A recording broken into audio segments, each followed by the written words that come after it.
here's another reason why you want to take control of what you're doing. Everything kind of funnels into the only winning move is not to play the game. So I got to ask permission to buy the gun, and then I got to pay to ask permission to carry the motherfucker outside of my house. How about you go fuck yourself? I always love that intro, man. Yeah. So, so over the weekend, Nikki Haley, we're going to start this one with Nikki Haley again. All right. Again. Nikki Haley. What does it say when Nikki Haley loses her primary in her own state? And then she still stays in? Yeah. And she still stays in, man. Is that something? I mean, I just don't. To me, that is beyond me. I mean, I'm not a Trumper, dude. I'm not voting. You guys all know that I'm not voting, but it just seems funny. And this runs right up Ken's flag here. So, well, rumor has it that she's trying to be the commander-in-chief if Donald Trump gets locked up, and so that's why she's staying in. And that's why the money's still rolling to her. Yeah, that's what I think too. That's all that is that she thinks that she's the one that can stand there if he goes to jail. Mm-hmm. There's a lot of noises too. I've been hearing about Tulsi Gabbard trying to put herself into a vice president's thing, which would be awesome. She's not incredible or anything, but she's been through the ringer. She's a military person that's super anti-war, and she's decently left too. She's incredibly looking. Well, there's that too, yeah. But she's decently left, so that would be like the first time in quite a while we've had a right and a left president vice president mix, which is I think we should have all the time. Yeah. And so I think that would be, in the old days, whoever came in second was vice president. Right. So, but the whole thing, Nikki Haley she's the establishment person, and the establishment hates Trump because they can't control him. And they've been trying, and they've done everything they can to squash this guy. And they're behind a lot of this stuff that's going on right now of these ridiculous lawsuits and stuff. Yeah, and she'll vote for every war that they want. Oh, there isn't a war that she won't vote for. I like it. Exactly. Just no matter what you get, you end up with John McCain. That's what's happening. There you go. Basically. Well, they're also talking to my boy Newsom, man, about coming in and place. Oh, dude, I'm telling you what. If Newsom gets the nod, he'll be president. I will do everything possible. I will. He'll beat Trump. Ken, I am gonna have to come and get your. I need you to help me with my campaigning for Trump, because there's no way. I mean, you should see this place, dude. I don't understand what the attraction is with freaking Newsom here, dude. Everybody thinks that he's freaking great, and this place is trashed because of him, man. I think it's the whole thing that it's not just the whole anti-Trump delusion thing. It's just that I think that side of the establishment has their people so brainwashed and dumbed down that if they just put up somebody like, oh yeah, okay, and then just roll with it without showing any of the stuff, like that debate that he had with Ron DeSantis, where Ron DeSantis factually just mopped the floor with him. However, most of the people that watched it still think that DeSantis won. It's the brainless shit. I think we actually deserve him. Yeah, they didn't care. They don't care, man. They're just brainless out here. But you would have to be out there though. Everywhere else, they're like, "Oh, California, they're the most progressive. Yeah, we should get that president, and then he'll be really progressive." God. Anyway, the people. Hey, welcome to the. Welcome to. Is this the weather report? Yeah, welcome to the weather report. How you guys about doing to rain today? Shit if he is elected. That's the forecast. Episode number 4. 2 beers or not 2 beers? Music is the question. And if you didn't know, because a lot of people don't know, that we are on Twitter every freaking morning from Monday through Friday, 6 to 7 on the morning drive. So you guys want to come left-hand time, not right-hand the left-hand time, that's all messed up. So us Midwesterners and East Coast people, we're on normal time, Central. Yeah. So that's 8 o'clock Central and 9 o'clock Eastern for you on the coastal area. Absolutely. But we want to thank everybody that's tuning in live and going to be listening to this on the audio on your favorite podcast app. We just welcome you guys all here. We thank you for your support. We thank you for your comments. We've been getting popular for sure. I mean, we've got some hits, and the numbers keep going up, and that's a good thing. So we just thank you for all that, and we're all about just doing what we do, man. We're trying to stay away from too much government stuff. We love to talk about the government overreach and all the crap that's going on, but we're all of different cloths here. We got me, I'm a boomer, and then Jason and Ken, they're the two Gen Xers, and then we got the millennial down there, Mr. Harkos. Yeah. And so the best generation, the greatest generation. We're almost like the Brady Bunch, almost, but I like to think of us as the male view, but we got a very special show tonight, and we got a very special guest. His name is Chris Schrum from the Two Beers with the Band podcast. Can't wait to have him on. We're going to bring him on in a couple minutes, but I just want to kind of finish up with where we're going, because the thing is that one of our mottos on this podcast is the only winning move is not to play the game. And I just can't exemplify that enough with what's going on in this world right now, and what we're dealing with just politically, and the division that they're trying to do, the media is trying to do to us. It's just crazy. And when we get that, I always kind of pass the buck off to Ken, because Ken's our political expert here. He loves to do that. But the thing is that and Jason over there, that's our 14-year-old in disguise of a late 30s man. And his microphone's off. You're muted. There you go. There you Thanks, go. Chris. Sorry. There's Jason. Yeah. Sorry, I was talking when I was on mute. So thanks, Chris. You're welcome. I wish I was in my 30s. Yeah. Okay. He's in his 40s. All right. Whatever. He's still a millennial. No, Gen X. Don't call Gen me X. a There you go. millennial. Gen X. No. I'm the boomer. Nothing to do with that generation. I'm got just that barely a stuff. millennial. I was born in '86. I think like '84 is the cutoff. Like that was the first year of it or something like that. I got that Joe stuff going on. So Yeah. So I'm like the old school Xer, because I'm born in '68.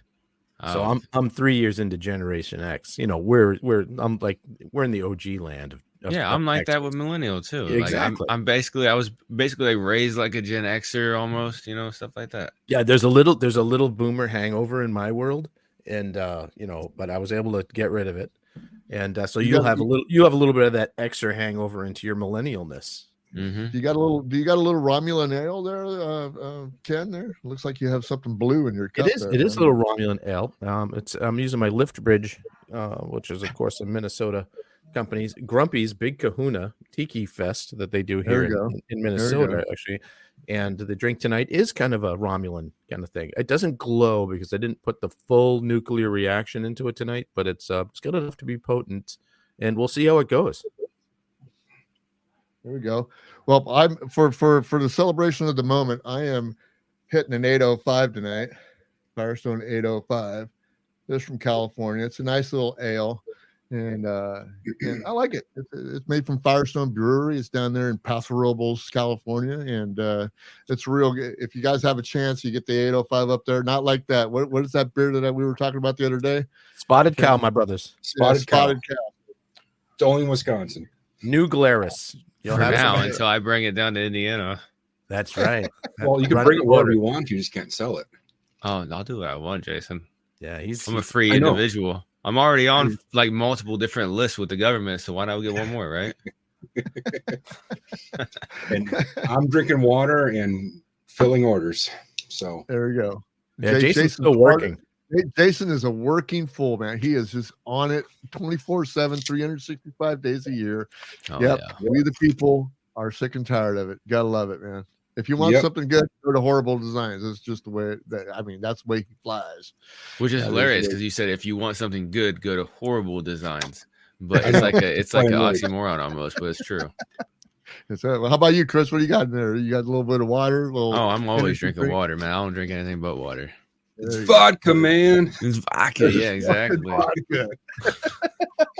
A good movie. Absolutely. Up in Smoke is the best movie that came out other than Animal House. Anyway, well, we're going to bring our guests on. I'm just proud to announce that we have a great guest. His name is Chris Schrum from the Two Beers with the Band podcast. Chris, how you guys doing? How you doing, buddy? I'm doing well, guys. Thanks for having me. It's a pleasure to finally be on with everybody all at once.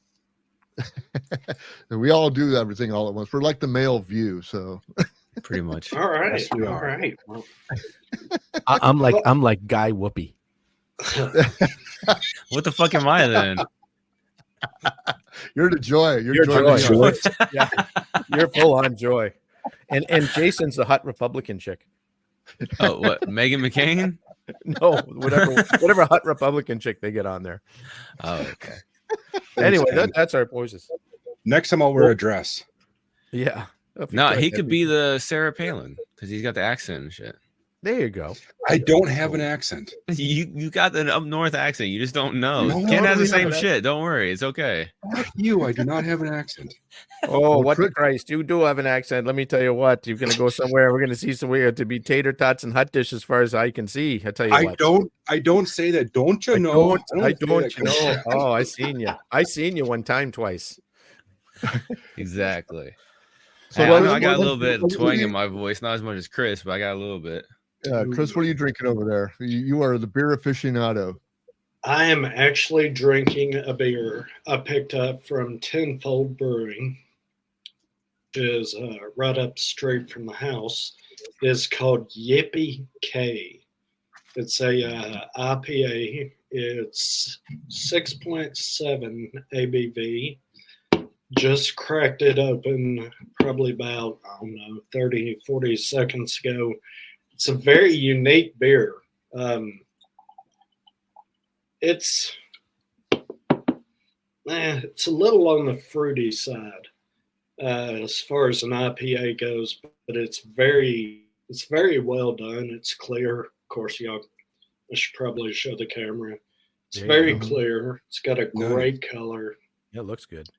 Got a creamy, persistent head. It has a great smell. I mean, like it that. just Yeah.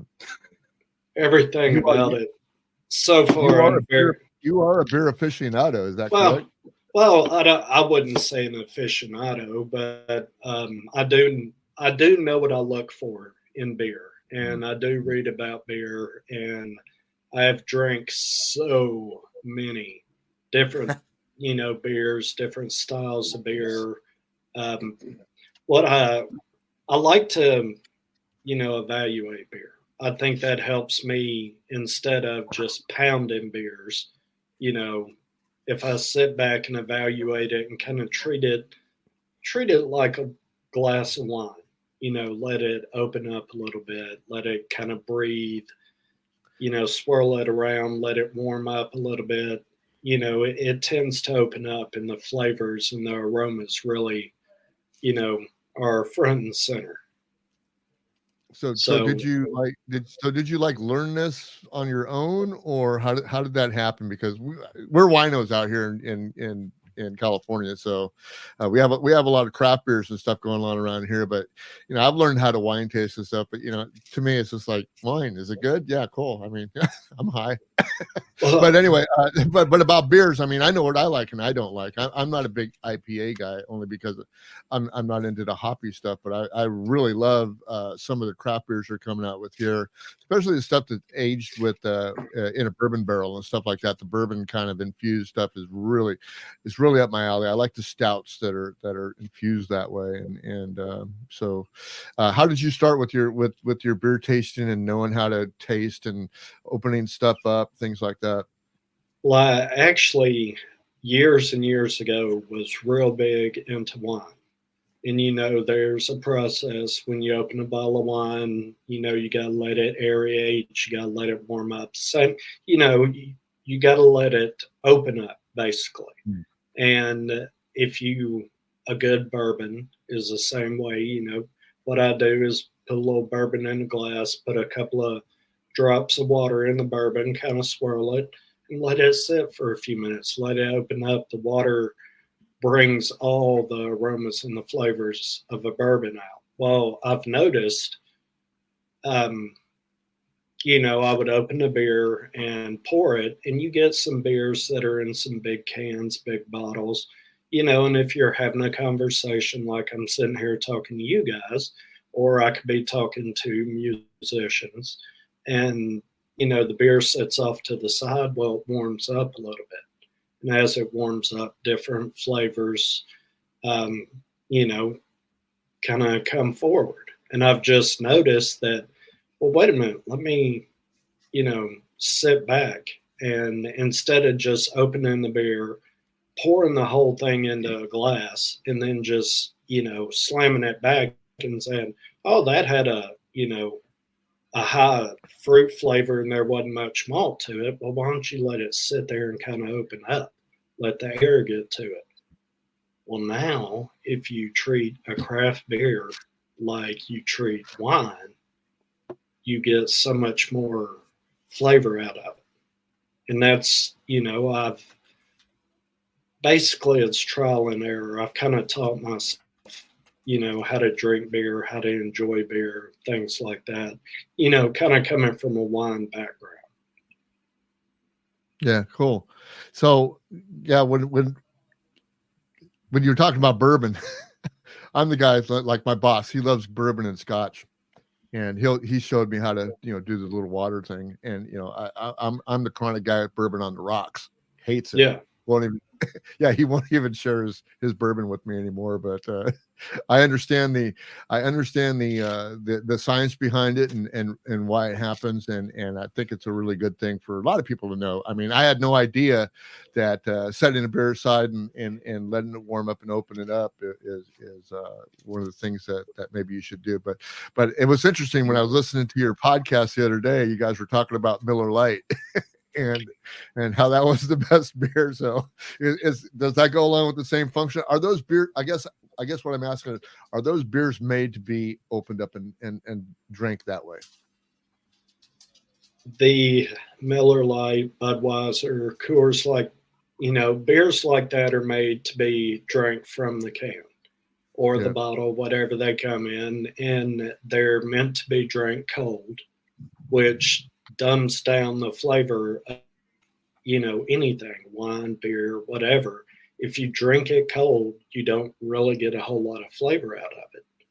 And to me, that's what those beers are made for. They're made to pull straight out of a cooler, crack, and just go to town on it, where craft beer's actually made to be drank from a glass of some sort, a mug, whatever the case may be.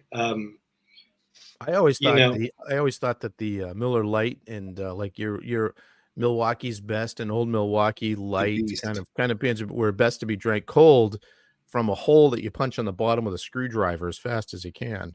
I did it has that effect that I think those are designed specifically for that kind of digestion.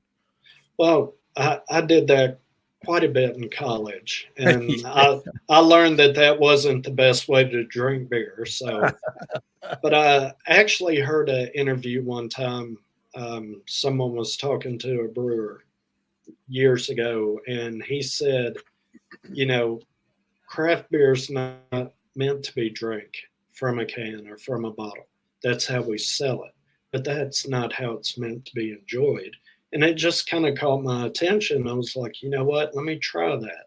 Instead of buying this craft beer in the can, popping it and drinking it from the can, why not pour it in a glass? And especially your hazy IPAs. I know there are people, it's kind of a love-hate thing. Either you love it or you hate it. There's not a whole lot of middle ground for hazy IPAs. But actually, a lot of different beers that I buy in cans, I'll put the can on its side and I'll roll it 3 times, set it upright, crack it into a glass. Not real fast, but not, like you see in the bar where they tilt the glass to the side and tilt the beer like that and just pour it to where it gets very little head on it. You pour it in the glass so that everything mixes and you get, a decent little head on it. that's where your aromas are going to come from, especially a beer you've never had. If you want to kind of smell it and see what it's about, a lot of people don't. They may just be like, okay, and then go, and then, ooh, they either like it or don't. And that's not really fair. You haven't given that beer, it's what you should be giving it. I'm a fan of good beer. There are certain styles of beer I don't necessarily lean towards, but I'll still try them. And I'll say, you know what? They hit all the marks with that beer. It's just not my style. I'm not going to spend my money buying that beer again, but it was a good beer for what it was. A lot of people, for example, don't like hazy IPA or West Coast IPA. And they'll just, oh, it's a West Coast IPA. It can't be. Well, why don't you give it a chance? That's what I drink all different kinds of beer, all different kinds of wine. I don't necessarily enjoy every single style of wine out there, but I'll give it a chance. So with the craft beers is as you talked about pouring beers and things like that, are there actually because here, like in wine country, they have different glasses for different wines. Yes. You pour wine in a certain glass for just a Cabernet that you wouldn't do for a stout or anything else. Do they have different glasses, and is there a right way to pour and a wrong way to pour beers, ales, lagers, stuff like that? Is there some kind of a standard that is used? Well, there are proper glasses for each style of beer, but I think personally, some beers call for kind of a slender glass that it looks real pretty while it's sitting there, but if you, at least for me, if I want to see what the beer's about, pour it in a glass similar to this one right here. It has a big opening on it. That way I can, really get my nose in there and I can kind of block off all this extra with my hand and just, get in there and get a good smell from the beer. I can, especially something that has that much surface, you're going to get the aromas, and they're going to be able to open up and mix a little bit, if that makes sense, to where if you got this real skinny glass, you can't really get in there to it.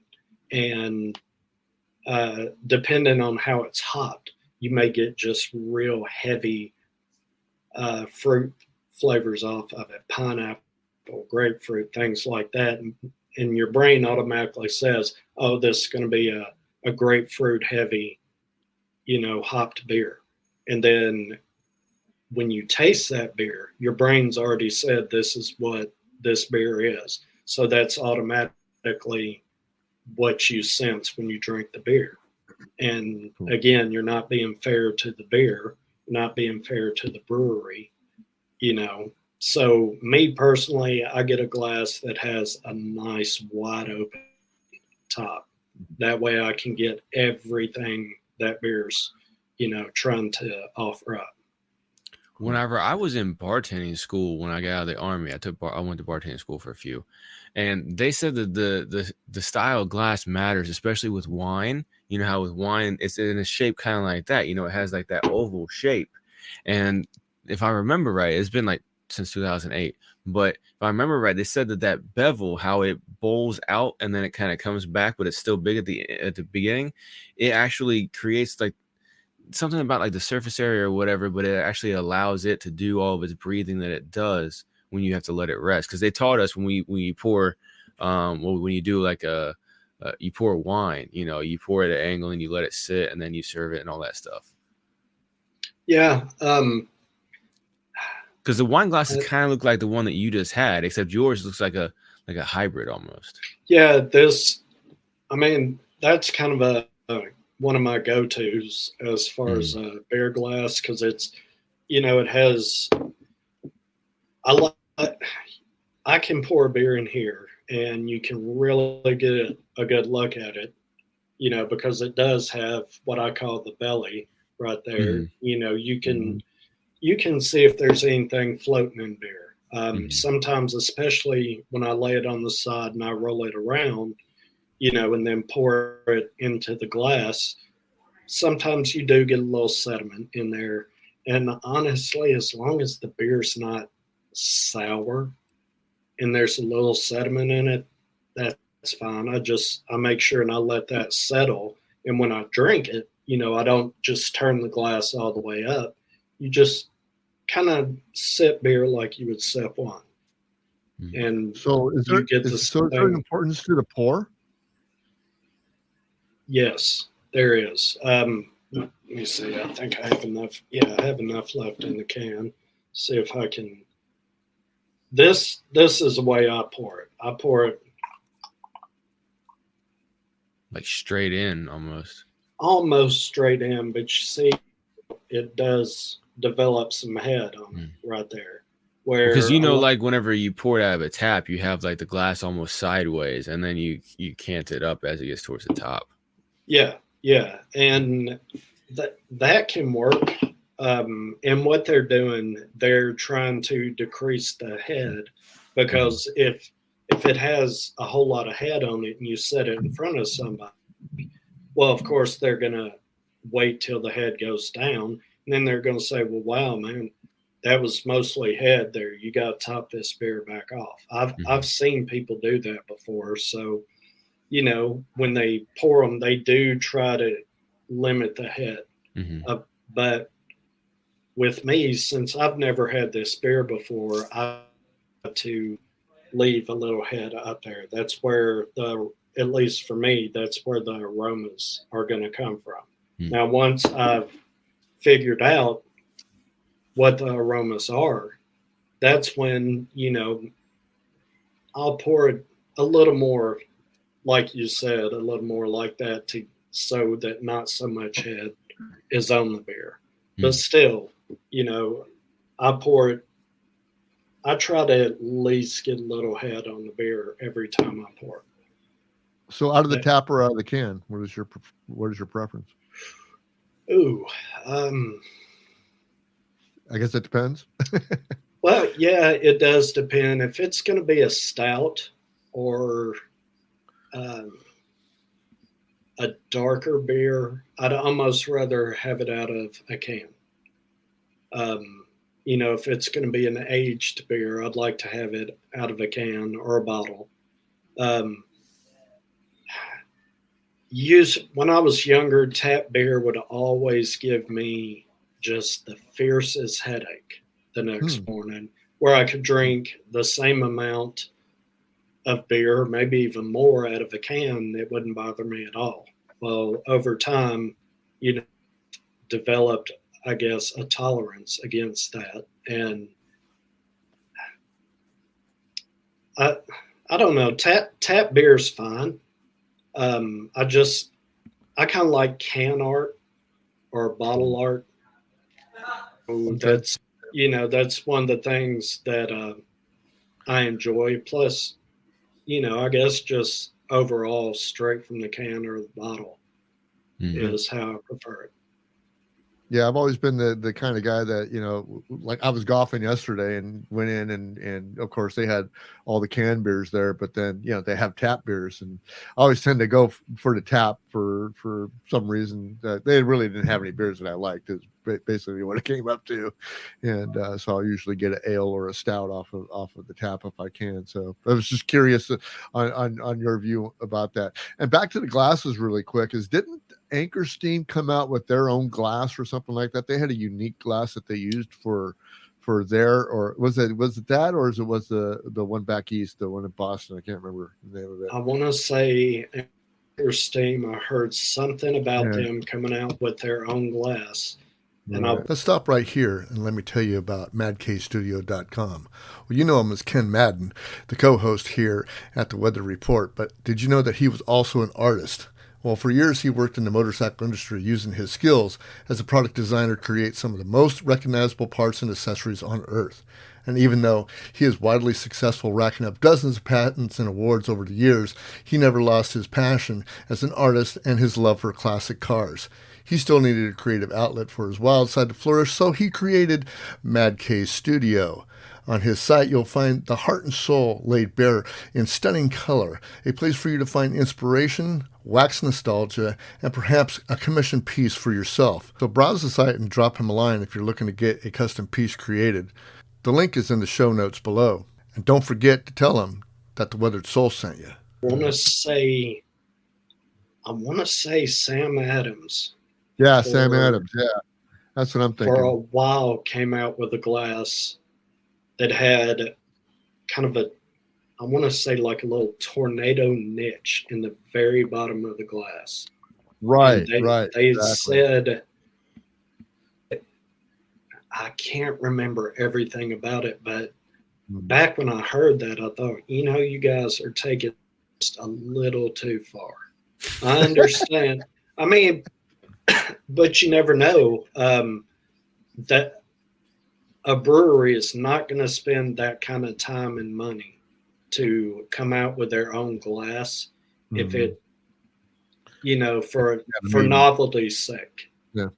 It's going to have a meaning. And, that I think, if Tenfold, if they came out with their own glass and they said, oh, this is a new style glass that we're putting out, and this is the beer that we think needs to be drank, I'm going to try it. I'm going to try it in their glass. I'm going to try it in my glass, and I'm going to see if there's any actual difference. Cool. So I think now that I'm invested a little bit deeper in beer, if a brewery came out with a glass, I would try it. I'd spend the money on the glass, and try it their way. Cool. Well, let's switch gears into your podcast. You are the curator and the host of the Two Beers with the Band podcast, and you're down there in Nashville, Tennessee. And so you're in the hotbed of the music business right now down there. That's a lot of stuff that's going on. Everybody's back there. Everybody's making music, from Beyonce to whoever else is down there, because the LA scene is dead. I tell you that, and it's all moved out to Tennessee and Nashville, and you must be pretty happy about that. You guys must have a pretty good entertainment scene down there. Yeah, happy about that. And the entertainment scene here is crazy. You can, personally, I'll stay away from 2nd Avenue, Broadway. That's kind of, when you see the commercials for Nashville, that's the tourist area of Nashville. Now there's plenty of bars that have live music venues. In fact, everything down there has, even the hotel have live music venues inside the lobby. It's crazy. It's almost like a Vegas situation. Yeah. I mean, I can't remember the name of the hotel. It's a little swanky downtown. You come in the lobby, and it had a very nice bar over here to the right. And then over here to the left, you go through this, it's just a regular door. You go through the door, and it's kind of a honky-tonk atmosphere. Had a wooden stage over here in the corner, had a drum kit already sitting up there, had a bunch of mic stands. I mean, it's ready to go. And I kind of just peeked my head in, and I was like, y'all really did it up in here, trying to make this the little Nashville corner of this really swanky hotel. But they had a single guy in there sitting on a stool, picking his guitar and singing.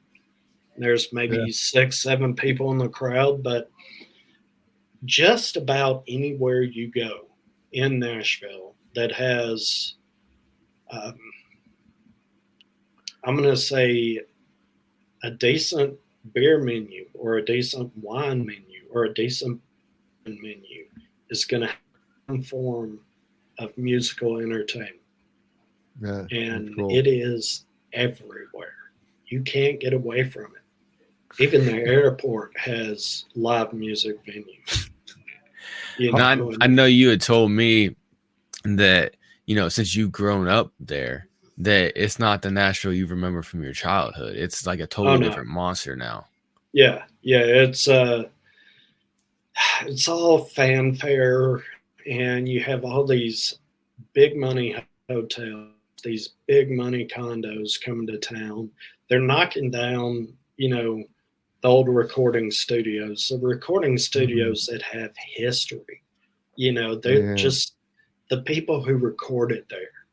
And they, I guess when you look at sound now, these studios, they're just, or at least the people who are knocking them down, they say, well, the sound isn't that good. Why would anyone want to record there? Well, that's because of the people who have recorded there.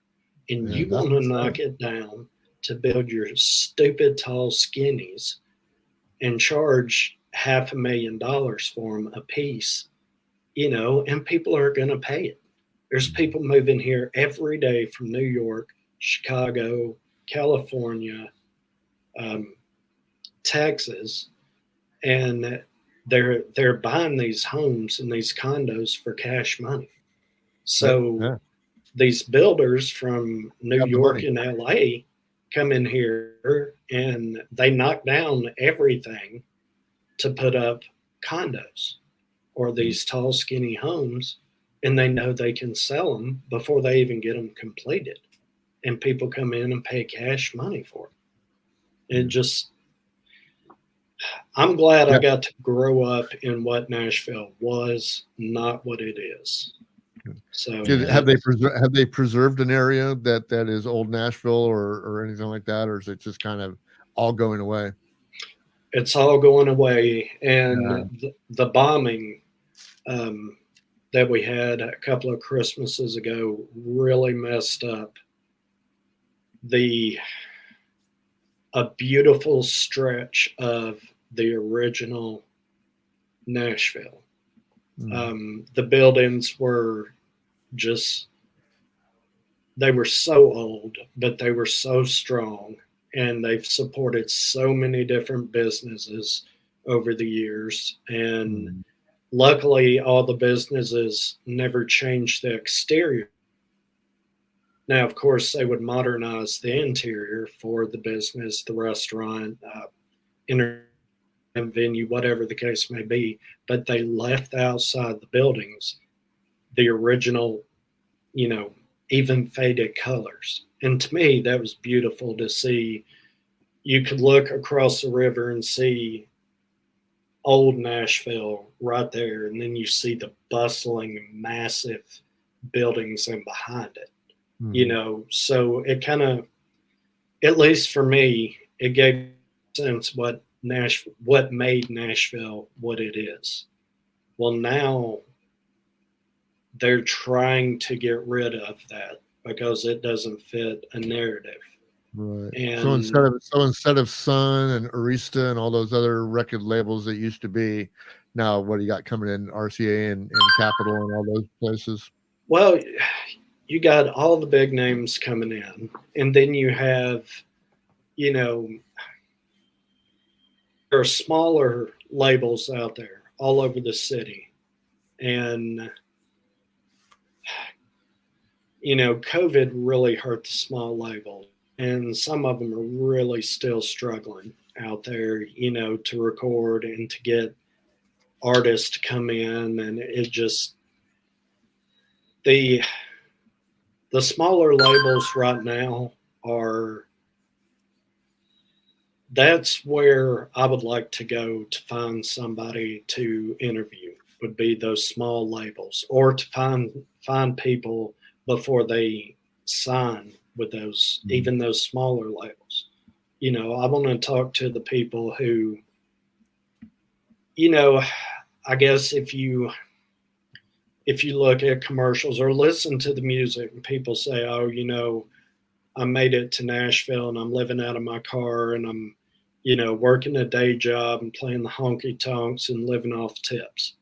I want to talk to those people because those people are still pure. They don't have a handler telling them what they can and cannot say. And, Right. you know, I like to talk to people who've been in the industry for a while, but they're person, you know, they're not, their opinions are not, I guess, given to them, and they don't have to watch what they say. And, you know, if they want to talk bad about the industry, well, okay, talk bad about the industry, but tell me exactly what you're talking about and what you dislike about it. You know, and I'm learning a lot myself about the industry that I had no idea just from these people. And, you know, thing about the music industry, especially here, it will chew you up and spit you out and walk away. It doesn't have time. There are way too many people come to town, you know, wanting to be a country music or just, I mean, it's not just country music. We have a massive scene in this city for everything. Right. Jazz, R&B, alt rock, pop rock, you know, blues, bluegrass, all kinds of different styles of bluegrass, everything. Right here, I'm holding a fresh copy right out of Nashville. It came on a truck yesterday with the band that I saw out at a place that I go to called The Barn. This is the Alex Lucero band, and this was recorded and produced by Brooks Sutton at the Studio Nashville. This is a little small label, I guess, that's out at Nashville. And I went out and watched them last night, and it was a mix of blues and bluegrass and just a couple of different genres, I guess. I don't know. I posted a couple of things out for the guys last night for them to sample it. So the band was well versed. I mean, just a little 4-piece band, and just the incredible music that came out of them was just a testament to what's going on in Nashville. I mean, that's just the way I got. I'm blessed to have kind of a Nashville like a venue that we go to here called The Barn. It's like a little 75-seat little venue, and we get all the acts that come in from Nashville and stuff like that are touring. And some of them are the larger labels, but a lot of them are just freelance, you know, people that are just, they're making their music or making their living by traveling around and doing house and barn shows. So it's a hard life for them, I'm sure, traveling all the time, especially when they're married, have families and stuff like that. But definitely some great music coming out of Nashville. And so I guess my next question would be, how did you get involved in wanting to do this podcast called Two Beers with the Band? What was the catalyst behind that? Well, I've always been interested in the music industry from all different aspects. And I noticed a little tap room that I go to frequently that I'm a talkative guy. I'm a friend. I will talk to him, and especially you get a few beers in me, you get a few beers in anybody, and everybody starts talking, you know, everybody becomes friendly. And I was talking to a young lady one night, her and her husband, and I found out, you know, she was in a band and they were fixing to probably, I think within a month or so, going to start their summer touring, which pretty much took them out of Nashville for about 3 to 4 months, if not longer. And, you know, we were just talking, and basically she and I and her husband, he used to work at Gibson Guitar, and he worked with the custom guitars, and he's moved out of that and he's with the band. So, you know, I talked to him about the guitar industry, talked to her about the music. And, you know, I've noticed that artists really want to open up and talk to people who don't fanboy, you know, fanboy them out, because that makes them nervous. I'm a fan of the industry and I'm a fan of the art. So even if I don't understand your music, let's talk about it, because I want to understand it. And I got to noticing that you talk to these artists at a friend level instead of a interview level, and they really, next thing you know, you've sat there and had 4 or 5 beers and 3 hours has gone by, and they're like, man, I would love to talk, but I gotta go, and I noticed that really pumped me up, because every artist I talk to, I learn something new. And but one of the things you want to consider when you're talking to somebody that's an artist is, like you said, talk to them like your friend. What you're talking about is you're not asking them for something. You just want to have a conversation. You want to know about them, what they do. And when you get with especially the higher the fame, the more important that is, because every person that's around them wants something from them. Oh, absolutely. Just to have an honest conversation. I met Brian Setzer at one time, and we ended up just sitting talking about cars. I was killing me not to talk about music and stuff with him, but like, you know what? We were at a car show. I ran into him. We sat there and talked about cars. And that to me was just we had a great conversation. We didn't talk about music at all. And you also kind of grew up around bigger name music industry as well. So you already knew growing up, it's like, hey, yeah, these people got some fame, but they're regular people too. Well, exactly. So a lot of the people that we knew when I was growing up were well-known people and musicians. I don't know who the hell they were, but they were just the people that my dad hung around with or played with or whatever. My dad was a musician, Chris, so that's why a lot you see behind me is like this is some of my dad's stuff for his old jazz band stuff. But so when you talk about the fangirl stuff, so there's been times when I've been the fangirl in other segments of things. There was a person named Chris Ann Hall who I went and saw a bunch of her speeches and lectures and stuff, and I just totally fangirl her every time, and exactly the reaction you'd expect. It's just like, oh, okay, well, thank you for coming. We're really nice to see you and stuff. Someone get this person away from me. They're obviously a stalker, Whereas if you talk to somebody as, how was the show for you tonight? The venue. I mean, have you played here before? What's the crew like to work with? That kind of thing. You're asking questions that they don't usually hear. And as an icebreaker, and not just, hey, you did a great job, awesome show. I mean, everyone likes to hear that, but yeah, just to approach like you did. I listened to your last episode, and you can really tell that that's your approach. You're really talking to these guys as, like you said, you're just having a couple beers together, just talking about life. Well, I remember probably the conversation I had with a guitarist, and I'd been thinking about doing this. I didn't know how to format, asking questions or what I was going to do, but I already had the concept in my head of I would like to do a podcast.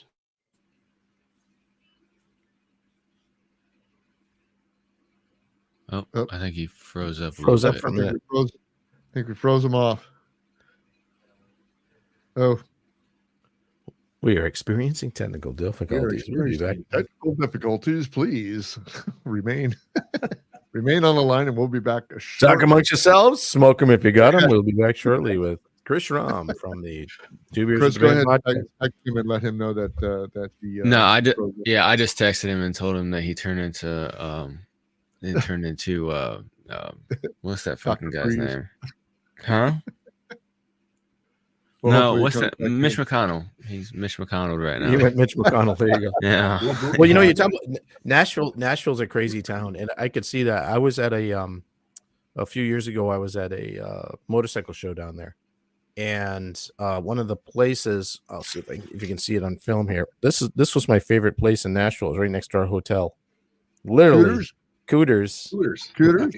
And this is a nice name.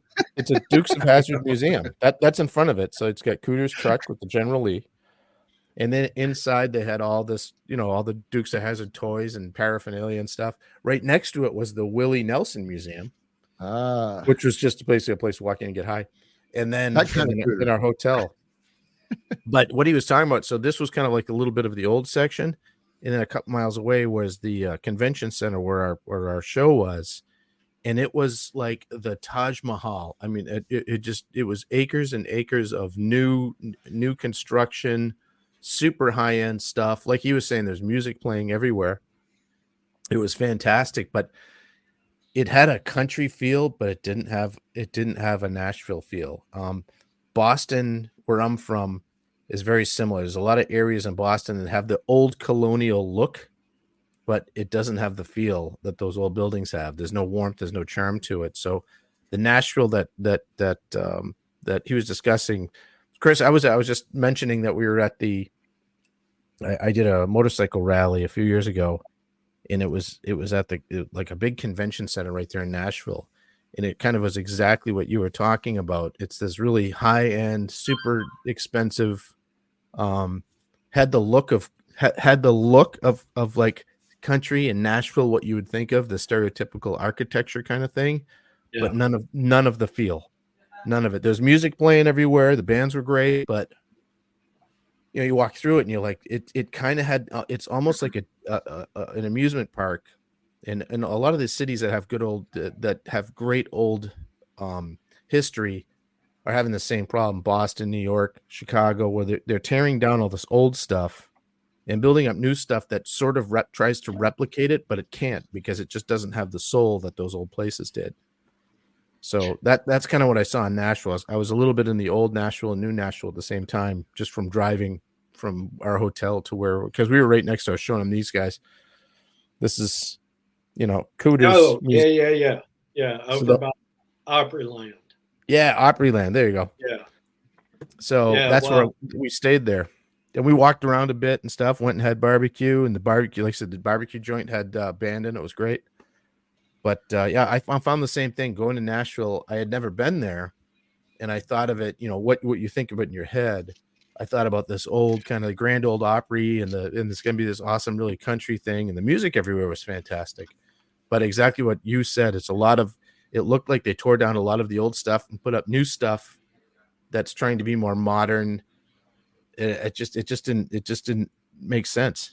And they're doing it in all cities. It's not just Nashville. Well, I think the problem is here. What I've witnessed is that nobody is fighting to maintain, the old Nashville. You have all these people in the industry here.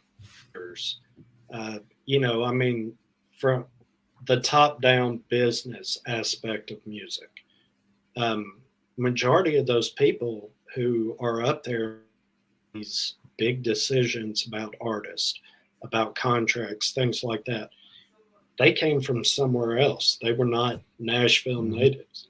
Mm-hmm. They came from, I was talking to a guy probably 3 or 4 months ago, a writer for one of the labels, and that's all he does is write. And he moved here from California, and he wrote pop music in California. But,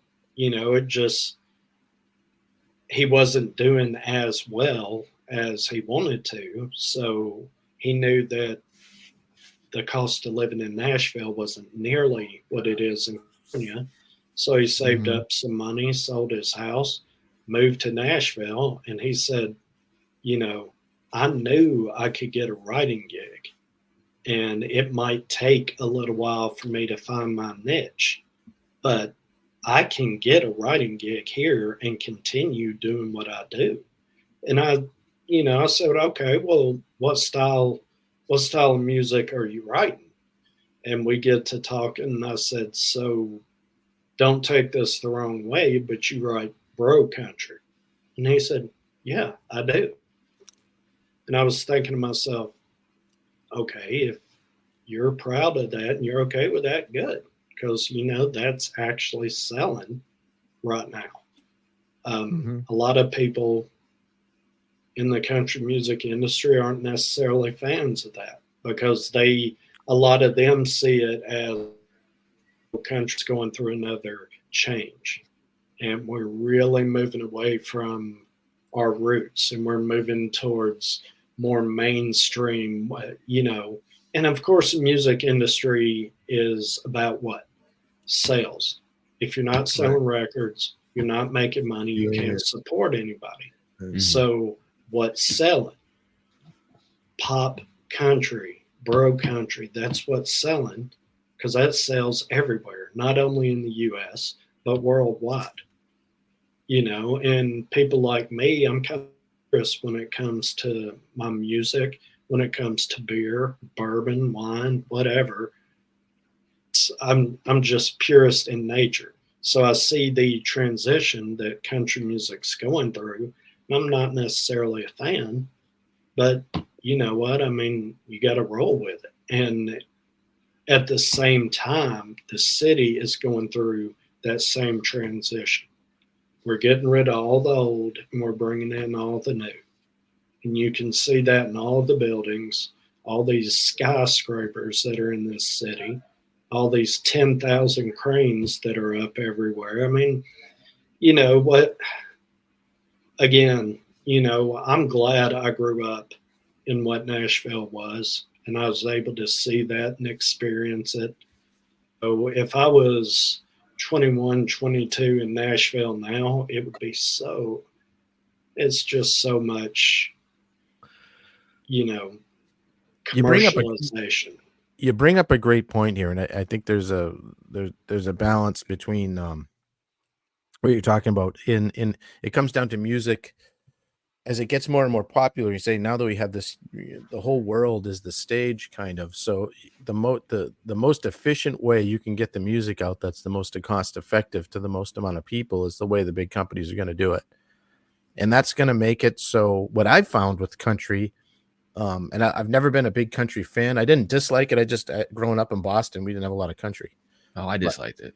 But I know you did. But what I'm saying is that the to create musicians are difficult. So and artists are difficult, and creative people can be difficult. When you're curating these people, and pop music and country music have now curated these groups that are I mean, it's been happening for a lot of years. There was just Bruce turned me on to a show called The Wrecking Crew that was a documentary about the guys in the 60s. Like the Beach Boys didn't play on their albums. They had, they had groups that played in their albums that were studio musicians. And it just made more sense for the record company to do it that way. And with the advent of what's happening now with, Chris, you're going to shoot me here with this, but like with auto-tune and stuff, people don't have to be good. They don't have to be good. That is true. When you're talking about performers, and you get them up on stage, and now you can do the auto tune on stage, so they don't even have to be good live anymore. And what you do is you get the best looking, the ones that have the most charisma, and it's not necessarily the best musicians. Yeah, so, it's more of like the experience is what it is on the live. The live isn't about being able to actually recreate the music in a live setting. The live experience is that it's just an experience now. It's not about, oh yeah, let's go listen to the band because they're better live. It's not about that. It's just like a party, and the person's in real life is kind of what it's turning into, especially like in my realm of hip hop, because as a lot of people say, hip hop's not real music because they don't use instruments. But, just because they have a backing track and stuff like that, a lot of the people, they can do the track only and still sit there and rock out the whole thing. And, there's a lot of artists that will write their music for performance. So like there's an artist, one of the biggest ones I can think off the top of my head is named Tech Nine. And he writes to perform. That way, when he's on stage, he doesn't get winded. He doesn't miss a lot of his lyrics or nothing like that. Like he gets up there and he's like, and he's like dancing with it and everything like that. Like he's got like, it's all choreographed and everything too. Like he's like with a lot of like Usher and stuff like that. A lot of the big performers, that's what they do. They write to perform. But then you have a lot of these mid or lower level people who, when they write to record. And so whenever it goes on they'll do a lot of what's called punching in. So they'll be sitting there and they'll sit there and they'll have a few lines. And I'm trying not to use a lot of jargon for a lot of people here, but like they'll have a few lines or whatever, and then they'll either mess up or they'll run out of breath or something like that, and they'll stop, and then they'll cut that, and then they'll come in a little bit before that and take over and go until they mess up again or whatever, and just keep on going. Or if it's somebody who's like rapping really, really fast, and they're not actually good at rapping fast, like Twista or any of the Bone Thugs and Harmony people or something like that. There's somebody like they're trying to sound like that. They'll come in and they'll just go as fast as they can, and then they'll just keep doing the punch in. And so then whenever you hear it on the recording, you're like, man, that dude went crazy. He was firing off on all cylinders. And then you see that person on stage and they're like having an asthma attack.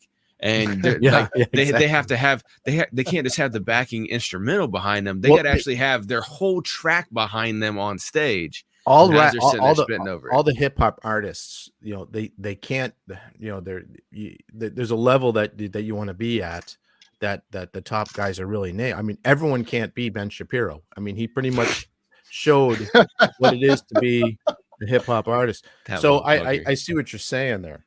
Yeah. No, that shit's annoying. I think Tom McDonald's annoying to begin with as well too. But yeah, yeah, exactly. Get it, Ken. But for Ben Shapiro to hop in there, man, that was just a stunt. Well, back to Chris here. So yeah, Chris, what I've experienced down here at the barn, because it's probably the only venue that I really frequent a lot, is that a lot of the talent that comes down from Nashville to tour here in California are just basically, like I said, they're touring around and they're doing their gigs and stuff, but they're mostly songwriters, and they write tons and tons and tons of songs that sometimes they never perform, but they're just hoping that somebody picks up on those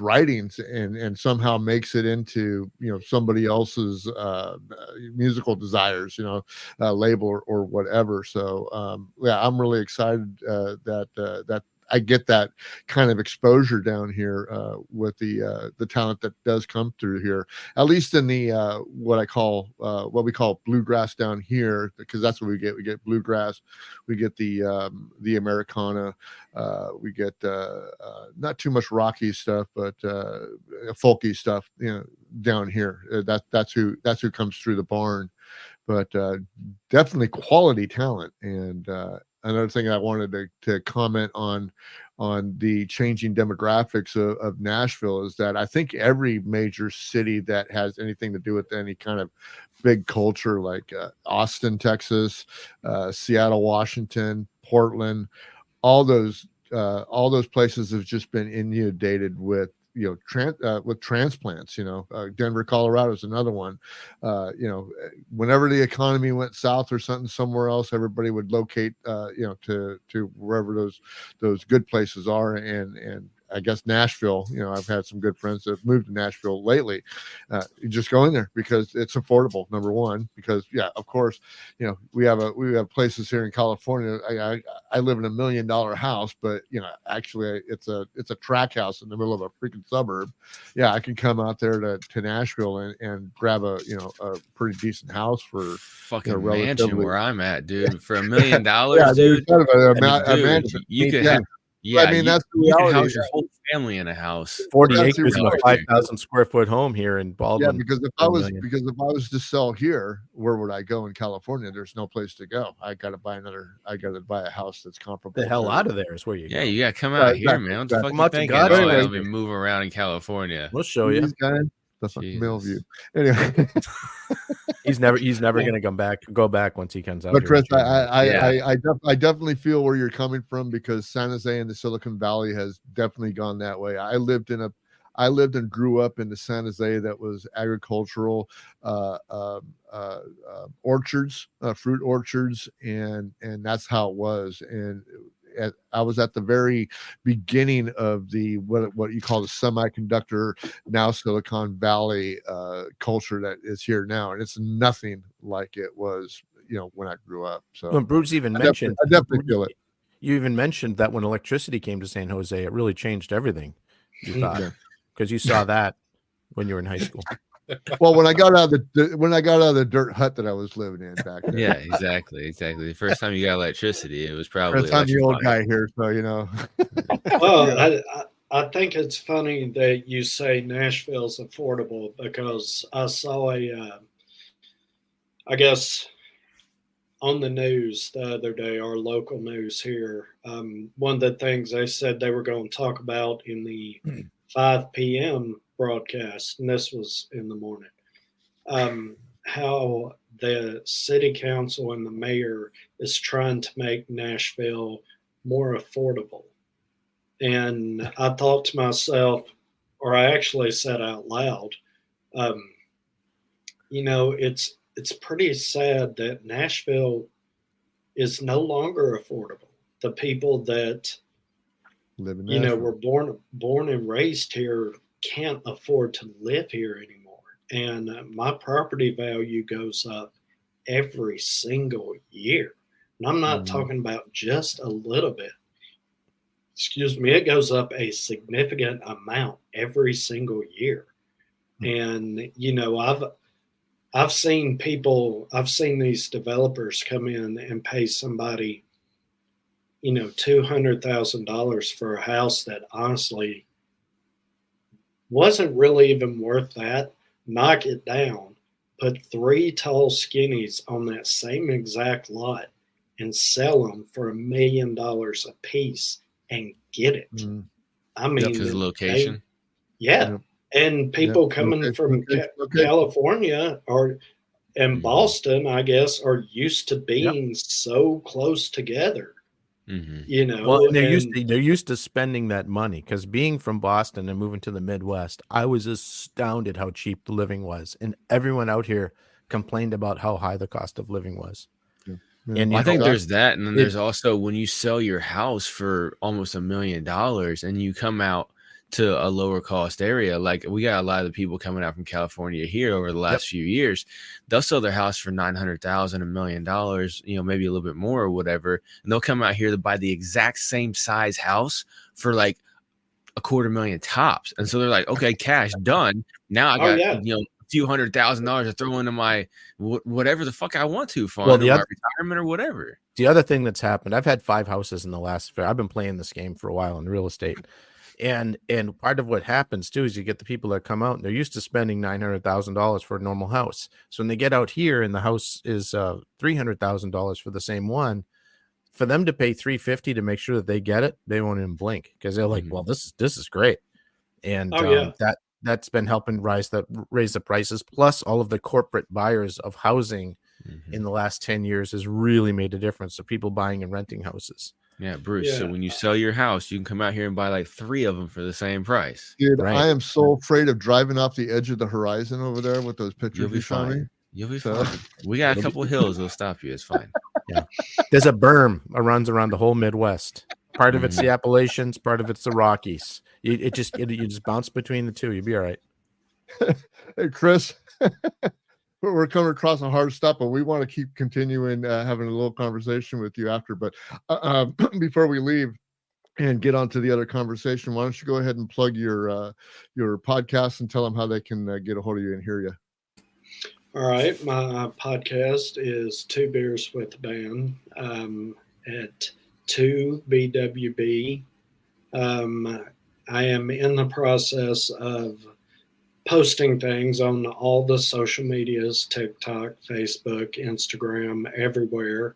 I'm still in the building phase. Harco's really, really helping me out a lot.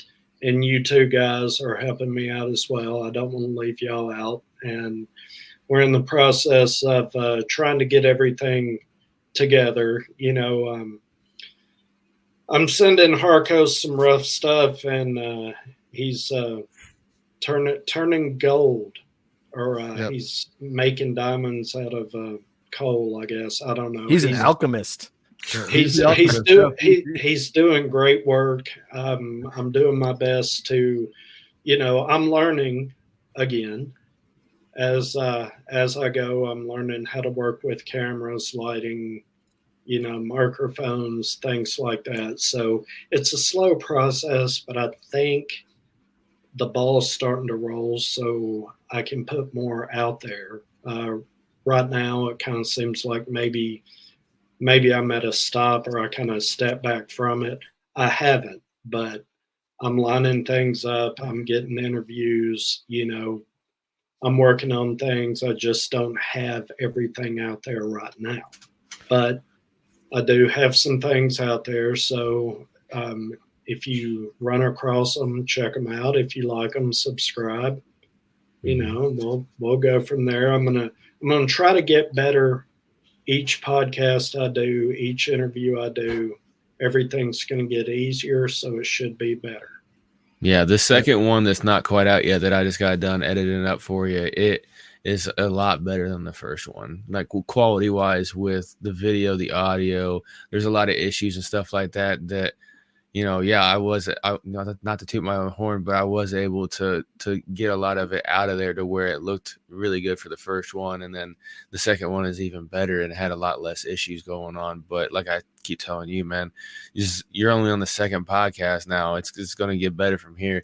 Like I told, man, I showed him my first episode of Hip Hop Hour back in 2017. I'm like, look how crazy it was. He's like, man, that was really good. I'm like, no, that's garbage compared to what it ended up 4 years later.